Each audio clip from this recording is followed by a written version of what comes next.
Saya Tommy Kurniawan, anggota DPR RI Komisi 6. Menurut data dari Kementerian Koperasi dan UMKM bahwa di Indonesia ini terdapat 64 juta UMKM yang tersebar di seluruh Indonesia.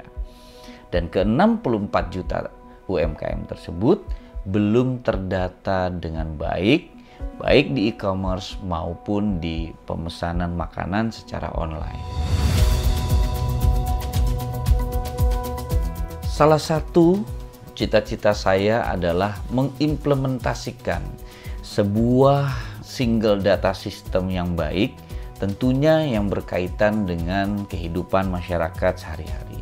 Saya sebagai anggota DPR dan juga seorang pengusaha, saat ini saya sedang membuat startup yang berkaitan dengan UMKM dan juga makanan. Semangat ini memberdayakan dan juga membina masyarakat luas ini sesuai dengan hal yang dijunjung tinggi oleh BINUS sebagai lembaga pendidikan. Nah, tentunya saya juga berharap dapat berkontribusi bagi masyarakat Indonesia pada umumnya dan khususnya bagi UMKM di Indonesia.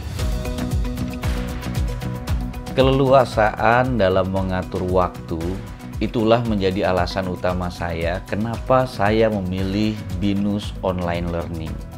Di tengah kesibukan saya sebagai anggota DPR, saya tetap masih bisa mengikuti pelajaran dan juga mengerjakan tugas-tugas kuliah. Saya juga nggak mengorbankan waktu saya bersama dengan keluarga. Ilmu yang saya miliki itu juga memungkinkan saya bisa memberikan inovasi, memberikan ide-ide yang baik, tentunya yang berguna bagi masyarakat luas. Dalam ilmu yang saya dapatkan di perkuliahan ini, saya semakin antusias dan juga saya percaya diri bahwa saya dapat membantu UMKM yang ada di Indonesia.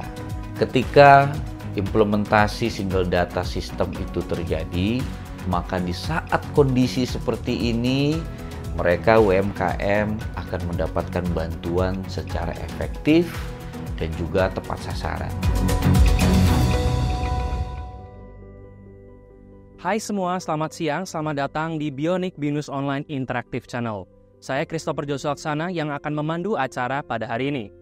Kalian tahu nggak kalau hari ini kita punya tamu istimewa? Langsung saja kita panggil Ibu Marina. Oke, halo Ibu Marina. Apa kabar Ibu? Luar biasa. Wah, deras-deras begini Ibu sempat menyempatkan ya waktu Ibu untuk berpodcast bareng saya ini. Hujan-hujan deras kali ini. Gimana kabar Ibu? Puji Tuhan, hari ini kabarnya senang, happy. Tentu suatu kebahagiaan juga bisa kembali lagi ke Anda. Oke, baik. Ya, pertama-tama selamat ya atas semua prestasi luar biasa Ibu Marina di tahun 2023 yang telah mendapatkan penghargaan Peach Inspiring Leader and Runner-Up World Peace Speak Up Korea dan Pemuda-Pemudi Pelopor Perdamaian dan Relawan Sosial Kementerian Sosial Republik Indonesia. Congrats ya Ibu Marina. Oke, ya, wah masih muda, sudah punya banyak segudang prestasi ini Ibu Marina. Ini patut dicontoh teman-teman BINUSian lainnya. Amazing. Oke, kayaknya juga ini Ibu Marina masih Gen Z ya, mungkin sama-sama kayak saya. Ingin dipanggil Bu Marina atau Kak Marina nih? Senyamannya aja. Senyamannya aja udah. Oke, Ibu Marina aja ya. Oke, ya. Oke, mari langsung saja kita kulik segudang prestasi Ibu Marina. Ibu Marina nih, apa yang mendorong Ibu Marina untuk terlibat dalam upaya perdamaian dunia dan meraih penghargaan Peach Inspiring Leader serta menjadi runner-up di Korea pada tahun 2023? Alasan utama ya untuk saya meyakini kalau kita mau dapat sesuatu yang baik, maka kita juga harus melakukan sesuatu yang baik gitu. Dan itu mendasari effort saya gitu. Saya meyakini bahwa ketika saya mau berdampak untuk orang lain ya juga, saya harus berdampak juga untuk diri saya. Terlahir dari keluarga yang biasa aja gitu ya.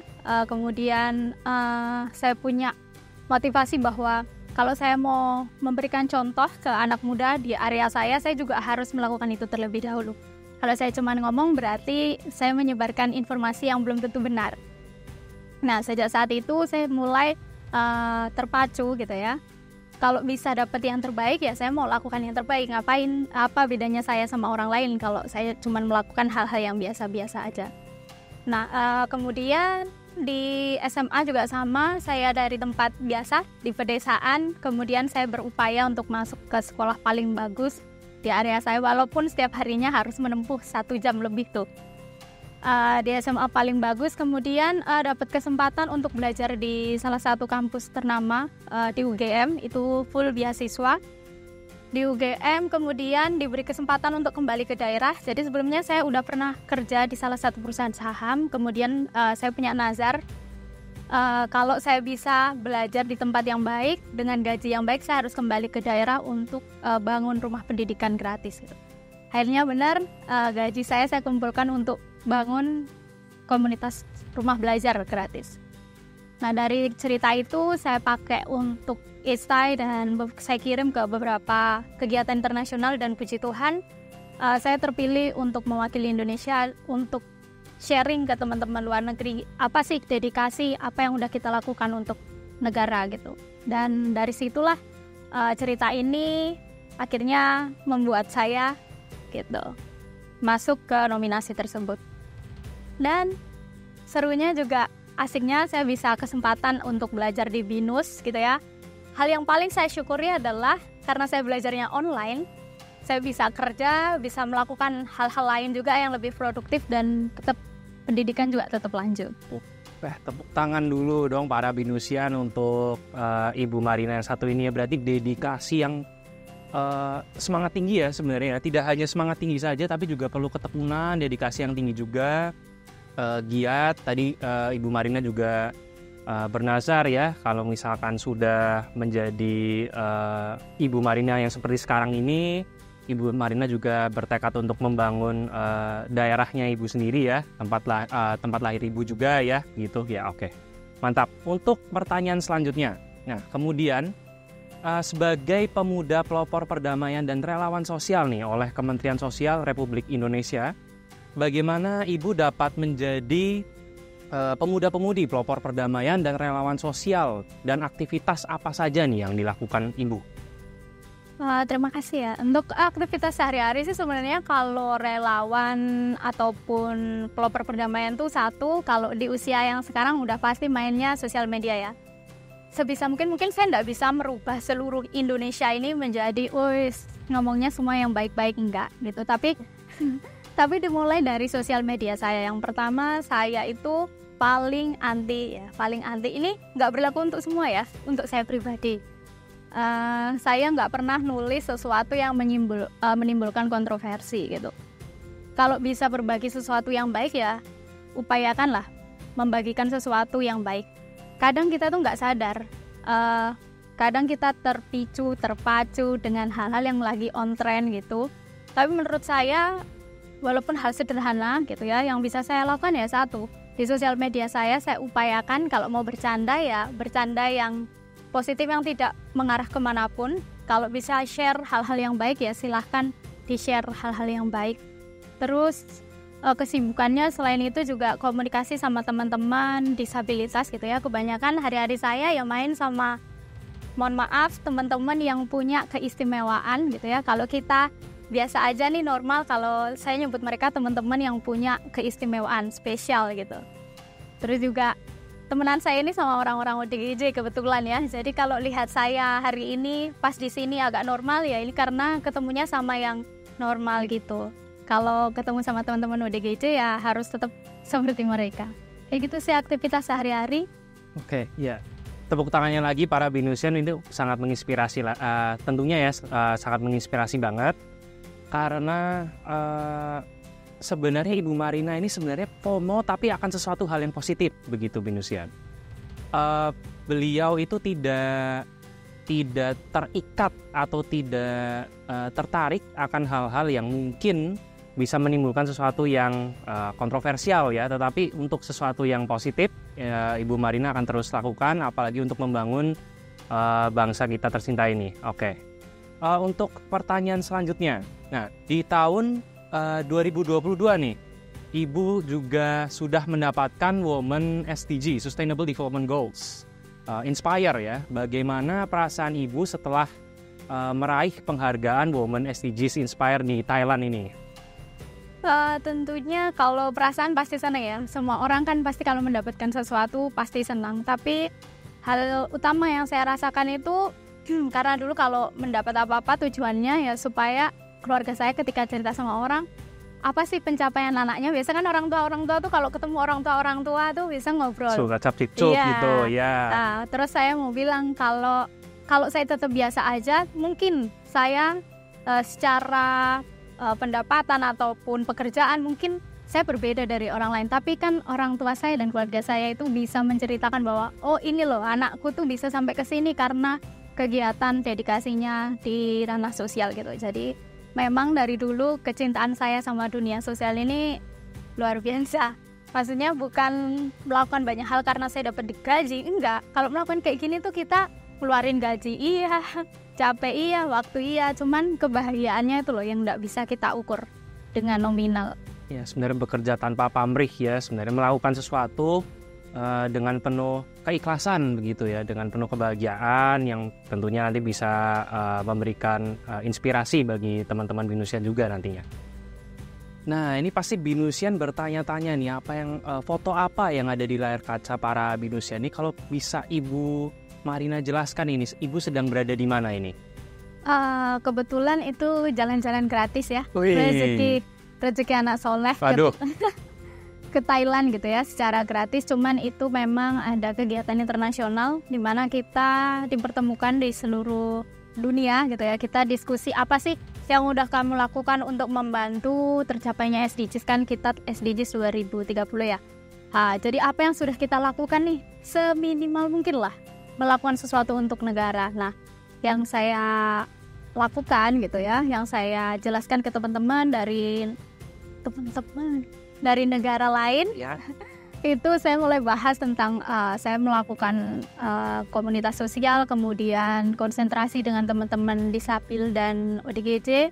Selain itu juga kami kasih pemberdayaan gratis juga ke masyarakat ibu-ibu. Jadi kalau misalnya ibu-ibu ngumpul ngegosip nggak dapat output apa-apa ya, nambah dosa, jadi kita kasih edukasi juga, pemberdayaan juga untuk buat batik tulis. Jadi tahu batik yang digambar, nah itu kita kasih, jadi ngumpul ngegosip tapi kan ada outputnya ya. Oh iya yang betul, sini. Betul. Nah itu yang saya jelaskan, saya bawa ke Thailand, dan kalau nanti ada kesempatan batik yang saya pakai itu di acara di Thailand itu adalah salah satu karya dari batik tulis komunitas saya. Ibu. Ya. Oke, tepuk tangan para Binusian.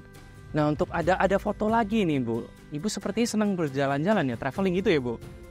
Oke, yang penting gratis dulu ya Bu. Oke, nah ini kalau nggak salah ya, kalau boleh saya menebak Bu, ini ada foto Ibu sedang berada di Korea nih Bu. Ini bisa dijelaskan Ibu sedang melakukan acara apa? Ya, jadi itu jalan-jalan gratis juga di 2023. Salah satunya kami pergi juga dengan runner-up Putri Indonesia, yang pada saat itu kami juga berkesempatan hadir dalam kegiatan itu. Kita sama ketemu di forum dunia, kita ngobrol-ngobrol sama teman-teman dari negara lain. Cuman pada saat itu kami harus punya project juga gitu.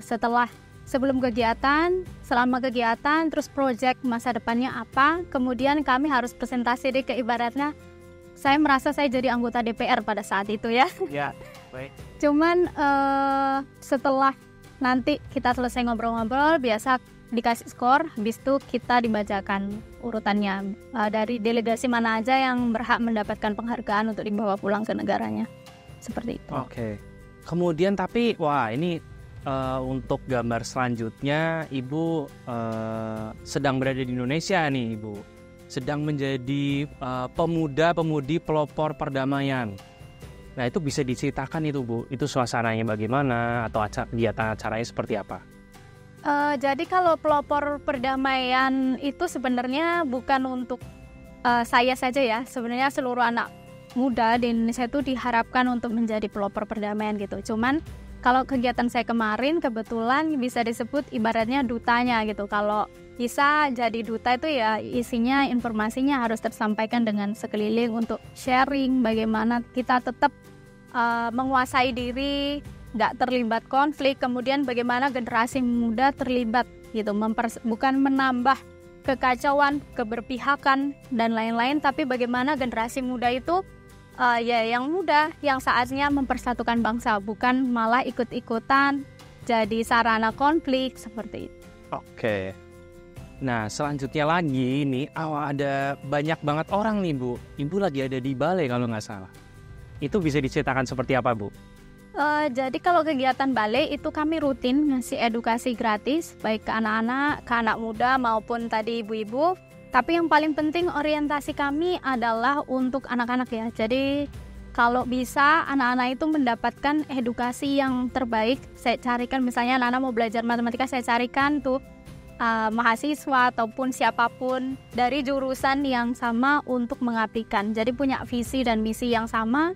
Kemudian kita punya dedikasi untuk menciptakan generasi yang ibaratnya gini, kalau kamu belajar, punya hati untuk belajar ya kami fasilitasi tanpa harus mengeluarkan biaya gitu. Yang penting ada niat, kemauan, ya, nanti pasti kami beres. support. Ya, okay. Nanti Siap. kami support. Baik. Oke, untuk next question lagi nih ada nih.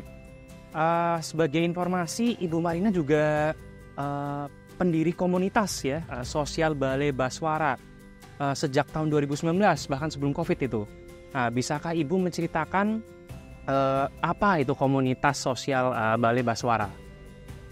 Seperti yang sudah diceritakan sebelumnya, jadi saya tuh punya rumah belajar ya, kita sebut Balai Baswara. Kalau Balai itu dari bahasa Sanskerta artinya rumah, Baswara itu juga dari bahasa Sanskerta artinya cahaya gitu. Kalau bisa kita jadi cahaya untuk orang lain ya mari kita bersama-sama membangun rumah yang akhirnya nanti kita bisa bercahaya untuk orang sekitar kita gitu. Wah, oke, mantap sekali. Sebenarnya hampir ada kayak kata pepatah ya dari Ibu Kartini ya, habis gelap terbitlah terang. Nah di sini ada Balai Baswara begitu. Oke, selanjutnya apakah ada ini tantangan besar yang Ibu hadapi dalam perjalanan Ibu dalam meraih cita-cita Ibu? Kalau selama ini tentu kalau dibilang tantangan juga lumayan gitu ya. Kalau biasa kita tinggal di lingkungan, mungkin kalau di perkotaan udah nggak ada nih suara-suara kalau cewek itu ngapain belajar tinggi-tinggi, ngapain mencapai ini itu gitu. Karena usaha saya untuk membuktikan bahwa wanita itu sebenarnya juga layak mendapatkan banyak penghargaan gitu ya, dan di lingkungan yang menurut saya harus perlu dibuktikan gitu loh. Dan tantangan terbesar tentu satu lingkungan ya, lingkungan tinggal, dan yang kedua mungkin itu tadi yang sudah saya sebutkan standar pencapaian seseorang ya. Kadang orang tuh melihat bahwa pencapaian itu dengan nominal gaji 70 juta itu baru wow, pekerjaan perkantoran itu wow, kerja jadi PNS atau jadi direktur atau jadi kerja kantoran itu baru wow. Nah, itu yang membuat pekerjaan-pekerjaan sosial ini, orang-orang yang di bidang sosial ini merasa bahwa nggak ada artinya, nggak ada nilainya gitu loh. Kami itu nggak ada harganya. Kadang orang ibaratnya kalau bisa diinjak kami itu udah jadi keset kayaknya. Oh, aduh. Kayak gitu. Aduh, jangan sampai tapi itu ya. Iya, tapi jangan sampai. Cuman ini kan sebagai kiasan aja. Nah, itu tantangan yang menurut saya memang kita tidak bisa merubah pikiran ataupun hal-hal yang di luar kendali kita ya, tapi yang paling penting harus tetap fokus sama tujuan utamanya apa. Kalau niatnya mengabdi ya lakukan itu sebaik-baiknya. Ya, menjadi satu landasan pokok ya atau pikiran gitu ya, Ibu ya, tulang backbone-nya itu ya. Jadi bekerja penuh dengan semangat, tidak bosan, tidak cepat lelah begitu ya. Oke, baik. Kemudian, nah ini Ibu Marina ini kalau tahu Binusian tahun berapa ini Bu? Saya masuk 2021. Satu berarti lulusan alumni Binusian 68 ya Bu? Oke, iya.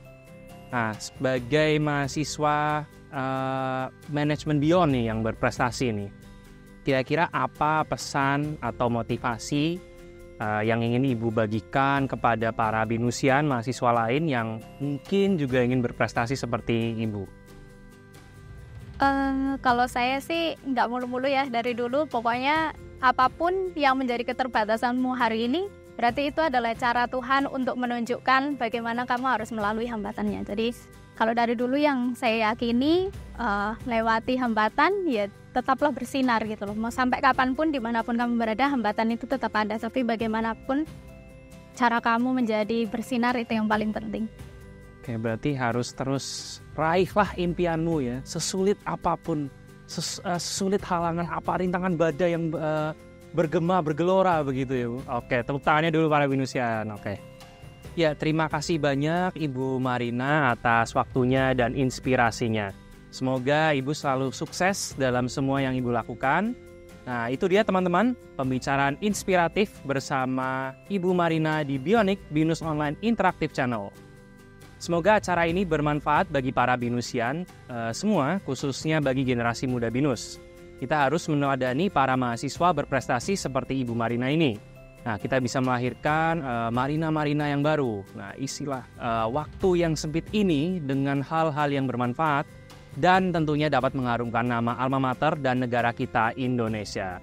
Nah, sebelum penutupan nih Binusian, saya punya sedikit pantun. Burung merpati hinggap di pohon, hendak mengirim berita kepada sang elang. Dengan berkuliah di Bion, mari kita gapai cita-cita yang gemilang. Ya, saya Christopher Jose Laksana pamit undur diri dulu. Sampai jumpa di episode berikutnya. Binus Online, kuliah fleksibel, karir meningkat. Terima kasih.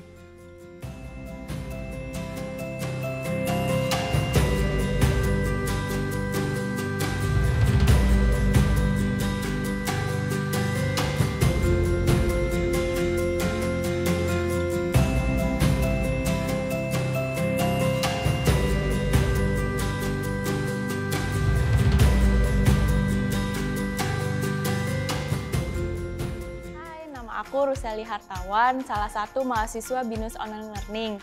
Kegiatan aku sekarang ini sebagai atlet bulu tangkis. Aku memulai karir bulu tangkis aku sejak umur 5 tahun. Awalnya aku diajak papa untuk bermain di RT/RW dan dimasukin ke klub hingga sekarang. Bulu tangkis telah membawaku ke berbagai kesempatan dan mempertemukanku dengan banyak orang. Aku bergabung di Binus Online Learning ini di jurusan Bisnis Manajemen. Di tengah kesibukan aku sebagai seorang atlet, aku berkeinginan untuk berkuliah. Mendapatkan pendidikan formal adalah salah satu rencana aku untuk membantu bisnis keluarga. Pada saat itu, aku diperkenalkan temanku ke Binus Online Learning. Katanya aku dapat berkuliah tanpa mengganggu jam pelatihan aku. Dan benar saja, berkuliah di Binus Online Learning sangat membantu orang-orang seperti aku. Awalnya memang membutuhkan adaptasi, tetapi secara berjalannya waktu, aku mulai menikmati proses belajarnya. Sekarang, waktu luangku bisa kugunakan untuk mengembangkan diri. Walaupun online, tapi aku merasakan prosesnya begitu efektif. Mulai dari tugas, presentasi, dan FGD tetap rutin aku lakukan. Ditambah video penjelasan materi yang dapat aku akses berulang-ulang agar aku lebih mengerti. Hal lainnya yang menarik dari Binus Online Learning ini, karena bersifat online, aku jadi mempunyai teman dari berbagai macam latar belakang yang beragam. Itu jadi nilai tambah buat aku. Aku sendiri yakin semakin banyak wawasan yang aku punya, semakin banyak manfaat yang bisa aku beri. Bukan hanya untuk diri sendiri, namun juga untuk lingkungan sekitar. Maka dari itu, aku mengajak teman-teman sekalian di luar sana untuk bergabung di Binus Online Learning, khususnya untuk teman-teman yang punya kesibukan seperti saya. Saya yakin masih banyak teman-teman yang bingung untuk memilih tempat berkuliah.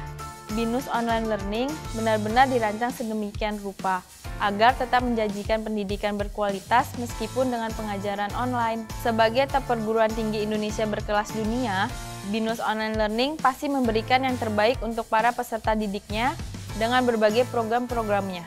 Kini saatnya kalian untuk bergabung.